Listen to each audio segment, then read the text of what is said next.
I don't know if it's just because it's fresh, because it just happened like 15 minutes ago. That may be one of the most disappointing and painful losses that I can remember in a long time. Jaguars fall to the Texans 13-6 in a game of, I don't even know what you want to call it. Just blown opportunities, just brutal, all around, both on offense and defense. It's really hard to put blame on one specific thing when so many things go wrong, whether that be quarterback play, inability to hang on to the football, on defense, stopping the run, finding the football in the air, committing horrendous, egregious penalties at the most inopportune times. There's a lot to talk about. So yeah, I mean, in this video, going to be recapping the game, kind of giving you my thoughts. So yeah, let's get into it.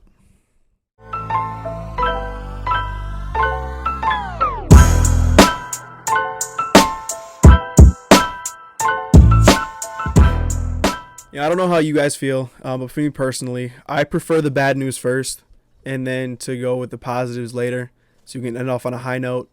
I know that may seem like impossible to do, to end this on a high note, but there are some positives you can definitely take away from the game, although not many.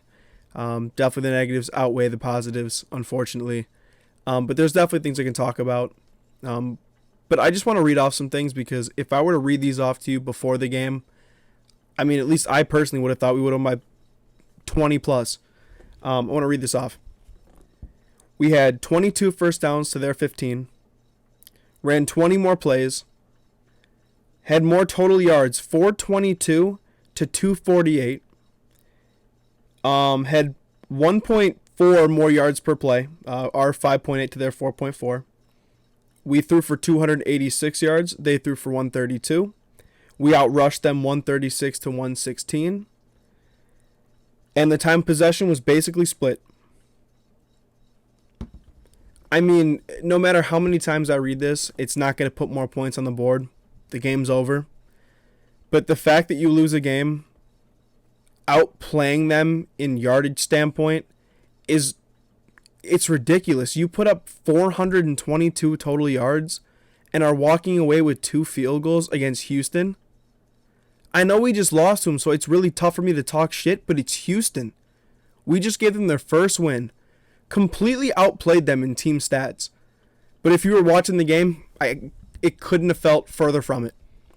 Like, did I think we had a chance throughout that almost entire game? Yeah, absolutely.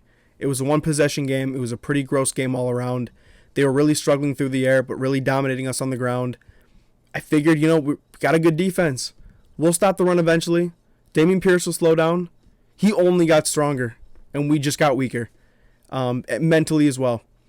I want to start on with the offensive side of the ball. That's how I usually do it. I go from offense to defense. But Trevor Lawrence, I know I've been a big defender of Trevor, and I'm going to continue to do so because it's how I feel. I'm not just going to lie to you and say it's all roses and butterflies. It's not, but there's a fine line between criticizing and writing him off. And I'm totally fine with being critical. Okay, he's not perfect. I mean, we're witnessing this. He's not perfect. He's a generational prospect, and I know you're sick of hearing this term, but it's a prospect. He wasn't going to be generational, the second he stepped into the league. Okay, you can be critical. And honestly, if you want to write him off, that's for you to decide. I couldn't care less. But as a fan, I want to be optimistic, and I have reason to be optimistic. But in no way, shape, or form am I writing him off yet. Did he have a horrendous game today? Yeah, I believe so. Last week, really, really bad too. Whether that be missed throws, overthrowing people, his deep ball looking almost like I'll never see a deep completion in his career. I don't know what's going on with that, but his deep ball is atrocious right now. As soon as he's, winds up to chuck it, 40, 50 yards downfield, I stand up, and then as I'm watching the screen, I see 2 corners outrunning our receiver and the ball 30 yards over their head. I'm like, what is going... I don't know. I'm kind of going off on a rant here. I'm frustrated, as you can probably tell. And then the interception. Not the one at the end of the game, whatever. You just got to throw it up, hope for a Hail Mary. Underthrew it by like 30 yards, whatever. But the interception in the end zone, that's when we really lost the game. That right there took all the momentum. Had a really good drive, was putting together a really good drive. Marched down the field, got the ball at the 4 or 5 yard line on a first down. Rolls out to his right and forces a throw right to Derek Stingley. I couldn't believe it. I was speechless. Just a horrendous decision, horrendous throw. I couldn't believe that. I was very, very frustrated with that, as you probably were as well. Yeah, inexcusable. It's the only word I can really use for it. And starting off slow, I am getting very irritated with this. It seems like every game Trevor's overthrowing people high. Every game. He's missing his first few throws, and they're not difficult throws to make. We got to get on the same page with these guys, with our receivers. I don't know what's going on. It seems like every game we're starting off slow, just kind of overthrowing people and then playing behind the sticks. You just can't do it. You can't do it. Not against good teams or bad teams. It doesn't matter. Those are just, you got to hit those. But again, I'm going to be critical, but I'm not going to write him off. We've seen what he can do. He had 2.5 phenomenal games and then 2 really poor performances. We've seen what he can be. We've seen it. It's just getting it to the point where it's consistent, and that's going to take time. And with the quarterback play I've seen in Jacksonville throughout my lifetime, I'm totally fine with being patient with this one. I don't need it to happen now. Okay, I've watched so much bad quarterback play. I'm really hanging on to this one, and I feel like for good reason. Then move on to the run game. I want to talk about that for a little bit. Travis Etienne looked phenomenal, except for his fumble that was overturned. But that, regardless, you got to catch that ball. He had a few drops in this game that I was kind of shocked by. But Doug's got to run the football. Our commitment to not committing to the run game is making me lose my mind. We're setting up ourselves for 3rd and long like way too often because we're abandoning the run. I don't even care if it's not working. I believe it's going to work eventually. We have 2 really solid running backs and an offensive line that gives us a good push, and it's worked.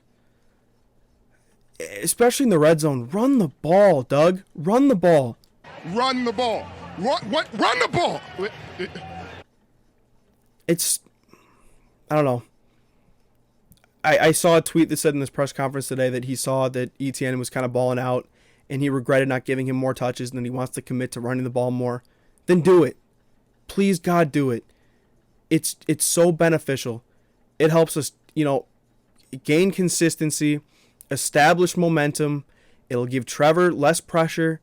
It'll ease it'll just ease the pressure off him. You take the load off his shoulders, give it on the running backs for a little bit, and good things can happen.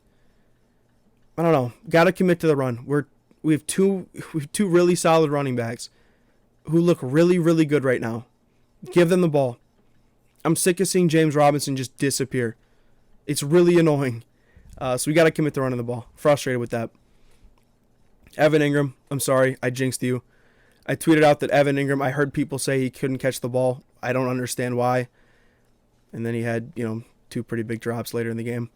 So I apologize to Evan Ingram. His effort on 3rd down continues to be phenomenal. I really like having him here. But on that note, the drops. Zay Jones had a few.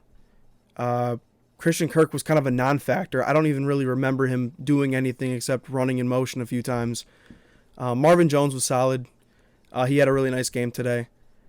Agnew had a drop. It was pretty insignificant, but still, the drops gotta tone those down. Again, just making it more and more difficult on 16. Not trying to make excuses for him. I'm not going to. I refuse to. I'm very frustrated with this performance today. The drops were not that bad to cost us the game. They weren't. Were they pretty unfortunate? Yeah, but they did not cost us the game. And then I want to talk about the defensive side of the ball. There were some positives on the defensive side of the ball. I can't say much about the offense, unfortunately, besides like Travis Etienne.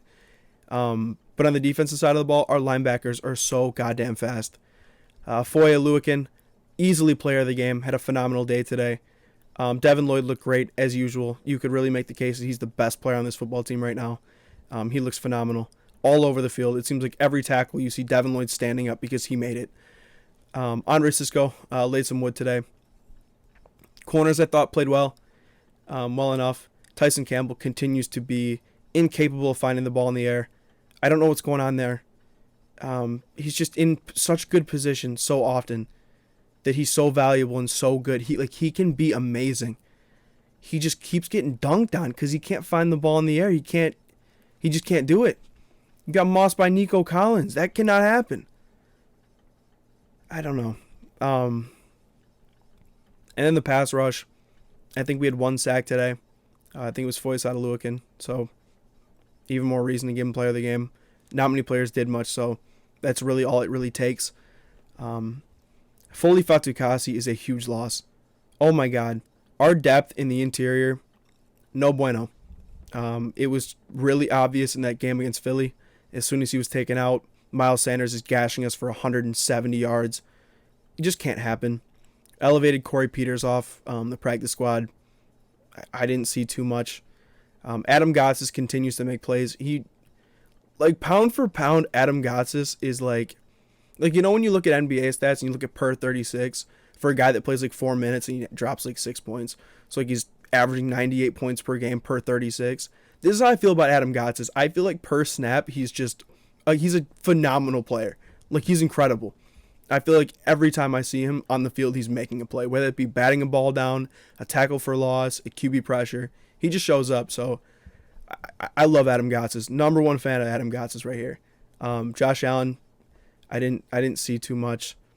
Devon Hamilton, he had a few nice plays.